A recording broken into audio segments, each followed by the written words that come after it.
నమస్తేనండి. నేను మీ Vishnu Kishore, astro numerologist ని. ఎవరైతే మిథున రాశిలో ఉన్నారో, మిథున రాశిలో జన్మించిన వారు ఈ 2025 మే మాసం నుండి మీకు రైట్ టైం స్టార్ట్ అయింది. ఆర్థికంగా రుణ బాధలతో సతమతం అవుతున్నవారు, మానసికంగా ఆందోళన చెందుతున్నవారు, ముఖ్యంగా వ్యాపార రంగంలో ఎదగాలనే ఆలోచన ఉన్నవారు ఖచ్చితంగా మే మాసం నుండి ఈ 6 సంవత్సరాలు మీకు అదృష్టం తలుపు తడుతుంది.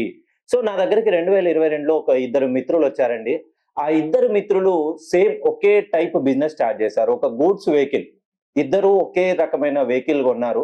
ఒకరేమో డైరీ ఫామ్ లో పెట్టారు. ఒకరేమో ఊళ్ళో ఉన్నటువంటి చిరుధాన్యాలు, పత్తి, మిర్చి వారి మార్కెట్ యార్డుకు తరలిస్తున్నారు. 2022 నుండి 2025 సుమారుగా 3 సంవత్సరాల కాలంలో ఇద్దరిది సేమ్ ఒకేలా ఉందంటారా గ్రాఫ్?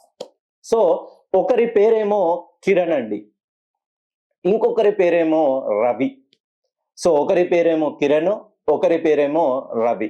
సో కిరణ్ అనే వ్యక్తి తన బండిని పాల డైరీ సైడ్ పెట్టడం వలన కిరణ్ జీవితం మే 25 నుండి ఆ గురుబలం పెరగడం వలన మే 25 సరస్వతి పుష్కరాలు ఎప్పుడైతే వచ్చాయో మిథున రాశి వాళ్ళకి గురుబలం పెరిగింది. కిరణ్ కి వ్యాపారంలో మంచి డెవలప్మెంట్ స్టార్ట్ అయింది. నూతనంగా గృహ నిర్మాణం చేపట్టాడు. ఇంకో వెహికల్ కొని డ్రైవర్ ను పెట్టి మరీ నడిపిస్తున్నాడు. అదే విధంగా రవిని చూసుకుంటే ఎప్పటిలాగానే తన జీవితం సాదాసీదాగా గడిచిపోతుంది. తన పేరులో నెగిటివ్ నంబర్. సో కిరణ్ అనే పేరు మిథున రాశికి సంబంధించింది. కిరణ్ ఏం చేశారంటే, కిరణ్ వాళ్ళ భార్య నా దగ్గరికి 2023లో వచ్చిందండి. సార్ మా పిల్లలకి నేమ్ కరెక్షన్ చేయండి, అలాగే మా భర్తది కూడా కరెక్షన్ చేపించింది. ఈ విషయం కిరణ్ కి తెలియదు. నార్మల్ గా ఆవిడే కోర్స్ రాసింది. వాళ్ళ రెండో బాబు ఎప్పుడైతే పుట్టాడో వాళ్ళకి రైట్ టైం స్టార్ట్ అయింది.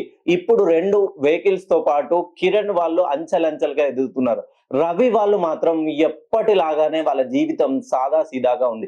ఎక్కడ స్టార్ట్ అయ్యారో అక్కడే ఉందండి. రవి చేత ఇచ్చిన డబ్బులు తిరిగి రావట్లేదు. ఇంట్లో కుటుంబ సభ్యుల మధ్య గొడవలు, బంధువుల మధ్య గొడవలు, ఇంటి పక్క వారితో, ఇరుగు పొరుగు వారితో, ఎక్కడైతే స్థలాలు కొన్న వాళ్ళతో అనవసరమైనటువంటి గొడవల్లో రవి ఇరుక్కున్నాడు. రవి మధ్యవర్తిత్వం చేయడం ద్వారా కొందరికి అప్పులు ఇప్పించాడు. ఆ అప్పులు తిరిగి రాకపోవడం వల్ల కూడా మానసికంగా చాలా ఆందోళన చెందుతున్నాడు. ఒక్కసారి మీ పేరులోని సంఖ్యాబలం సరి చేసుకుంటే అన్ని సమస్యలకి పరిష్కారం దొరుకుతుంది. మీరు ఉద్యోగం కానివ్వండి, చదువులో వెనుకంజలో కానివ్వండి, రుణ బాధలు, ఆర్థికంగా ఎవరైతే